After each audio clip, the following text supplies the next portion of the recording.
Hey gang, welcome back to my channel. I'm here with another banger, you know? I'm just kidding.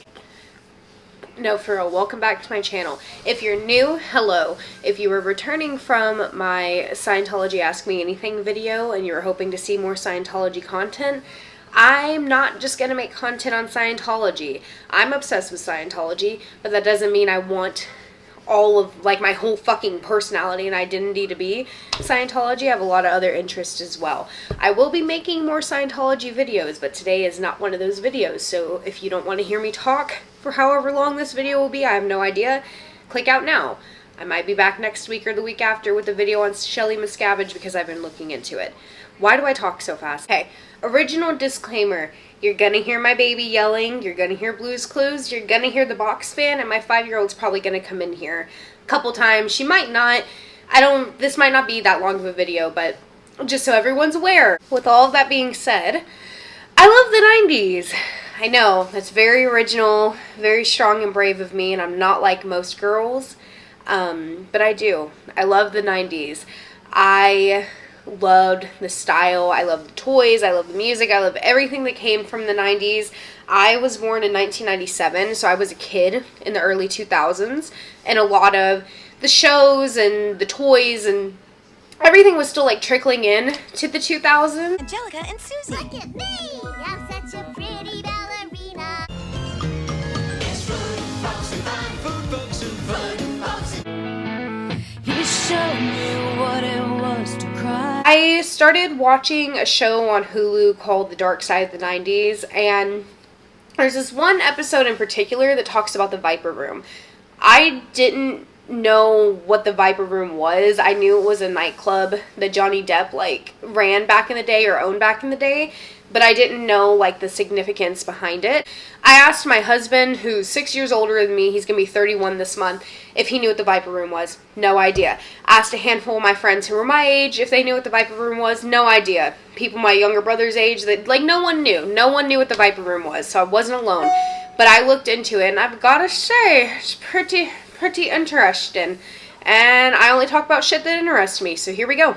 The Viper Room was actually a grocery store built in 1921 on a little old dirt road that would later become the Sunset Strip. This strip, or this strip of dirt, I guess, dirt road, the strip was considered unincorporated. It was just outside of LAPD's jurisdiction, so a lot of like gangsters at the time and people from Hollywood, they would flock to this area because it was easier to commit a lot of crimes because again, it was outside of LAPD's jurisdiction. This was during the Prohibition era, so they would come to drink, they would come to do drugs, they would come to gamble, all that fun, cool, quirky stuff. Eventually, the little store couldn't sustain itself, so in 1947, it was actually sold to a mobster at that time named Mickey Cohen. Mickey ended up turning it into what's known as the Cotton Club, and that eventually became a front for him to do all of his mobster activities in the basement of the Cotton Club, you know?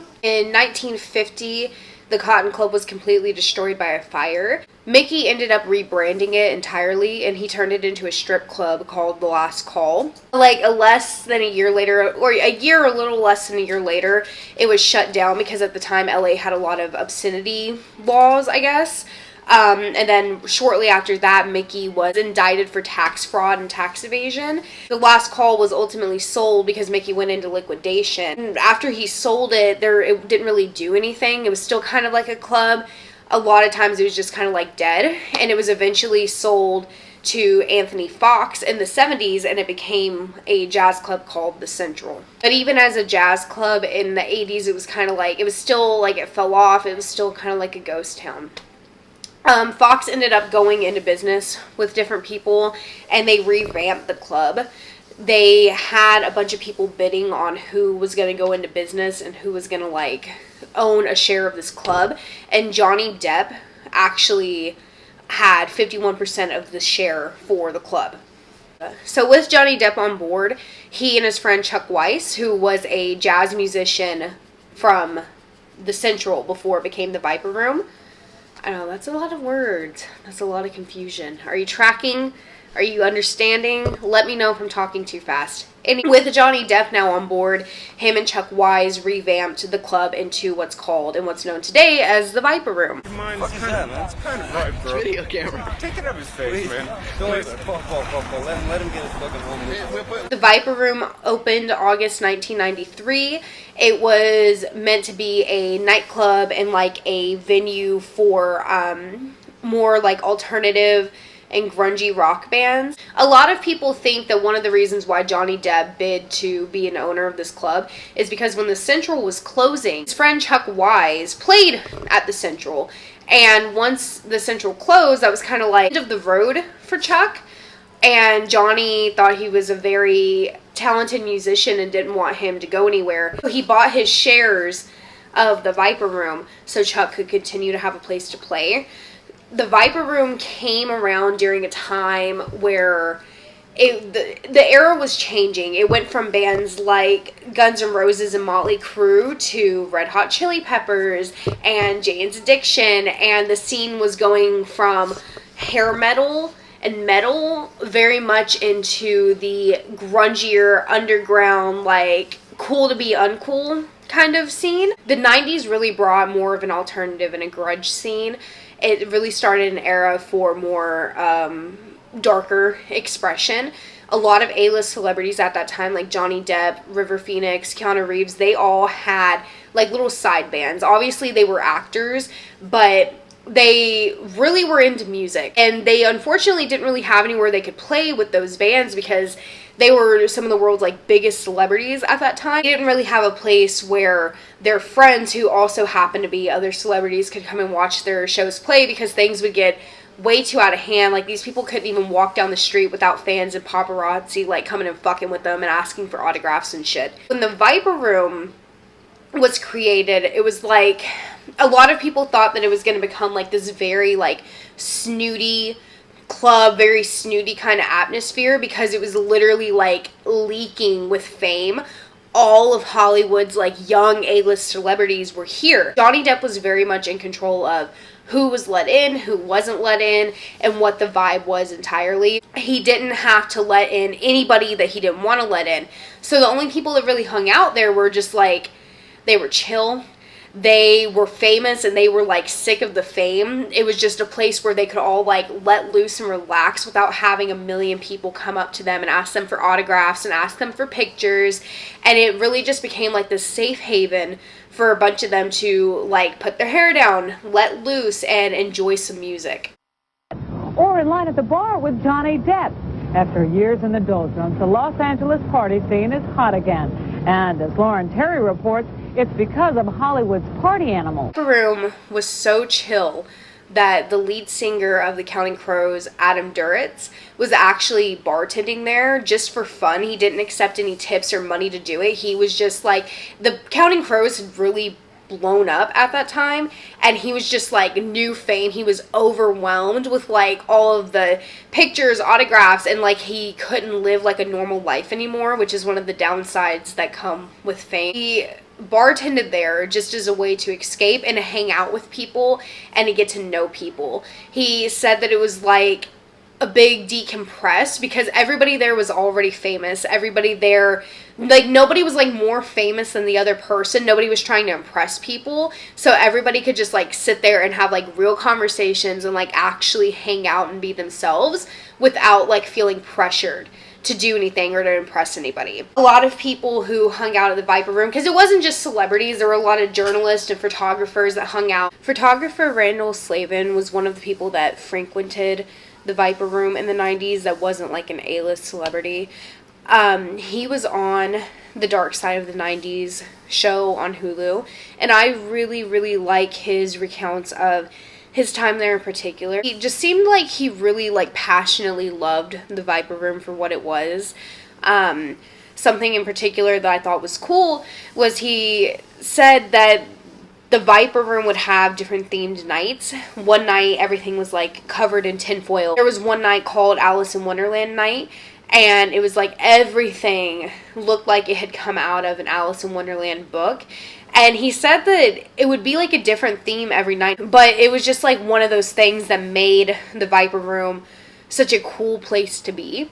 So obviously with the rise of like grunge and with the rise of a lot of young people in Hollywood, unfortunately there came the heroin epidemic. A lot of people, not just celebrities, but a lot of young people in Hollywood at the time used heroin as a way to escape the downsides of fame and the stresses of fame. And unfortunately, at the time, heroin was a lot easier to get than other drugs, and it was even easier to get than weed, which is really crazy to think about. Unfortunately, one of the things that made the Viper Room infamous versus famous was the death of Stand By Me actor River Phoenix. On October 31st, 1993, at 23 years old, River Phoenix had a drug overdose right outside the Viper Room and he died. River Phoenix was described to be more of a grungy actor. Like, obviously, he was an amazing actor. He had been cast in the role Chris Chambers on Stand By Me, which is one of my all-time favorite movies. He starred with Keanu Reeves in My Own Personal Idaho. He was a very good actor, but he was really a musician at heart. He was an even better musician, and his heart really laid with music. He just happened to have a really good day job. He just happened to be really good at acting, but his true passion was music. He was the frontman of his band Alika's Attic, and they used to play the Viper Room often. River's band would play, also Johnny Depp's band P would play, and again, it just goes back to the original idea of it being a safe nightclub for these celebrity-ran bands to play. River also hated Hollywood. He felt like in Hollywood there was a lot of temptation, there was a lot of peer pressure, there was a lot of influence, and he, like many other young actors at the time, turned to drugs. He would be straight long enough to film for a movie or a show or whatever project he was working on. Second he landed back in Hollywood, he would get down bad again. He used to like confide in his producers and in his co-workers that like he really hated going back to Hollywood because it just does something to him. It brings the bad out again. A lot of people don't know this, but Joaquin Phoenix is River Phoenix's little brother. If you don't know who Joaquin Phoenix is, he played Johnny Cash in Walk the Line. He played as the Joker, and he played in another really awesome movie called Her. Anyways, he is River's little brother. The night that River died, he didn't even want to go to the Viper Room. That night at the Viper Room, Johnny Depp's band P was playing, and it wasn't just P, it was Flea from Red Hot Chili Peppers was playing too. Apparently, Flea and River were actually really good friends. River was at a hotel with Joaquin, his brother, their sister Rain, and River's girlfriend at the time. And they were all trying to get him to come, and he didn't want to go, so they started leaving without him. And just as they were heading downstairs at the hotel, River came with them. A lot of people think that River ended up coming because, again, he was really close friends with Flea, and Flea was going to be performing, and he wanted to watch Flea perform, and he wanted to hopefully get on stage and perform with them at some point if there was enough time. So as the night progressed, River was seen very intoxicated. He had been drinking. He was obviously on some kind of drug. And eventually, he had collapsed right outside of the front entrance of the Viper Room.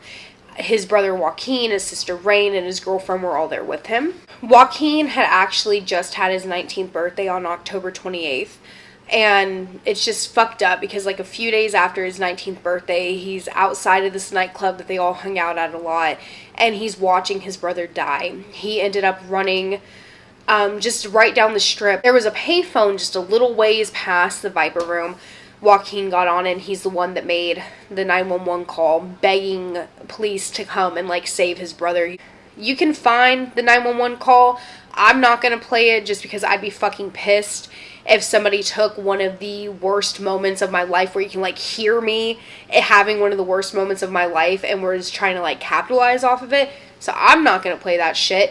You can watch the episode on the dark side of the 90s and hear the whole thing. You can find it on YouTube. It's not hard to find. I'm just not going to play it. It's just really fucked because even now, years later, when Joaquin talks about his brother, he still gets choked up. Like, River was absolutely his hero, and it's really heartbreaking. River's death was definitely the turning point for the Viper Room. The Viper Room was no longer this, like, secret little safe haven for the young Hollywood. It had just became the place where River Phoenix died. It put a lot more eyes on the Viper Room. River's death definitely overshadowed the significance of the Viper Room. So the end of the 90s, the early 2000s brought in this new era of fame. This brought in the era where people were famous for being famous. This brought in the era of people being cool for being famous. In the 90s, it was like you were really, really good at your job, but one of the unfortunate burdens that came with being a very good actor was fame. Described like pre-internet and then post-internet fame, if that makes sense. Now there's a whole lot of attention on everybody. Social media is a huge thing. Anything anybody does on social media is for attention. I'm sorry. This video that I'm making right now, it's for attention. My Scientology Ask Me Anything video, it's for attention. Well, just because it's for attention doesn't invalidate your actual intention for it. You want the attention, you want the views, you want the clout. So everybody these days are striving to be famous. In the 90s, it wasn't really the case. Eventually, everybody who frequented the Viper Room, celebrities and photographers and journalists, they all just stopped showing up. Randall Slavin said in the Dark Side of the 90s episode that by the time he had realized, wow, I hadn't been there in a while, it was already over. That, like I said, I really, really like how he recounts the Viper Room. I really like how he talks about it, because it's things like that, like just shit that he says that's just kind of like, damn, like that hurted. He even said the golden hours don't last forever, they last 1 hour. And I highly, highly, highly recommend you guys go watch that episode. It's gonna tug on your heartstrings a little bit. But yeah, eventually the original crowd from the Viper Room, they all fell off. It was not the same vibe. While it was the same name, it wasn't the same vibe. Johnny Depp ended up selling the Viper Room in 2004 to Amanda Fox. Amanda Fox is the daughter of Anthony Fox, who was one of the original owners of the Viper Room, who actually went missing, but I didn't find enough information on that to include in this video. Maybe I'll do it another time. So as far as the Viper Room now, after it was sold in 2004. It was still like a little music venue. It was never... What made the Viper Room special sizzled out. It was more of like a anyone comes, anyone goes kind of place. It was no longer this like refuge for a lot of people. As it stands now, I guess it's rumored that it's going to be bulldozed and turned into a hotel building. It's just kind of sad. It's sad when you think about it. But, like Randall Slavin said, the golden hours don't last forever, they last 1 hour. And God, ain't that the fucking truth. Alright, gang, that's all I have for you today. This is a quicker video. I watched the episode of The Dark Side of the 90s a few days ago, and I've just been, like, obsessed with the Viper Room since then. And it's kind of put me on, like, this nostalgic kick, I guess. And I know that doesn't really make sense because I was born in 97. I was a kid in the early 2000s, but it's like, as a kid, watched the shift, if that makes sense. When I was a young kid in elementary school, me and my best friend used to go through the phone book. We used to steal phone books from neighbors' porches, bring it back to my house, because you had to buy phone books. You had to pay for newspaper and phone books to be delivered. But we would steal them from people's porches, bring it back to my house, look up phone sex lines, and we would prank call these phone sex lines, and we would talk to adults and just fuck with them the whole time. And we actually ended up running up my parents' phone bill, like $200 and something.